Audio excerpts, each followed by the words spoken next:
প্রয়োজনে আমি দিয়ে মরে যাব, তারপর আমি টিকটকার মামুন একটি বেসরকারি গণমাধ্যমে টক শোতে বলেন, আমার দেওয়ালে পিঠ ঠেকে গেছে, আমি কিছুই করতে পারছি না, আমার মরণ ছাড়া কোনো উপায় নেই, আমি বাঁচতে চাই। আমার মনে হচ্ছে এবার পৃথিবীর মানুষকে জানানো দরকার আমার সাথে কি হচ্ছে এবং কি করছে, আমি যে ব্ল্যাকমেলের শিকার। যে আমি এখন একটু পৃথিবীর মানুষকে জানানো দরকার যে আমার সাথে কি হচ্ছে, কি ঘটতেছে আমার সাথে, আমি যে আসলে ব্ল্যাকমেলের শিকার।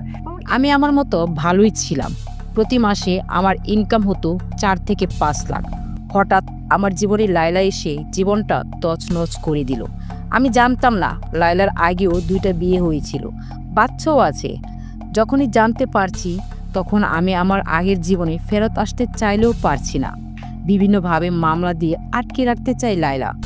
এক প্রশ্নের উত্তরে টিকটকার মামুন আরও বলে, ফাঁসি দিয়ে মরে যাব, তাও লায়লার কাছে ফিরব না। প্রসঙ্গত 2024 সালে টিকটকার লায়লাকে বিয়ের প্রলোভনে ধর্ষণের অভিযোগে প্রিন্স মামুনের বিরুদ্ধে রাজধানীর ক্যান্টনমেন্ট থানায় একটি মামলা করেন লায়লা।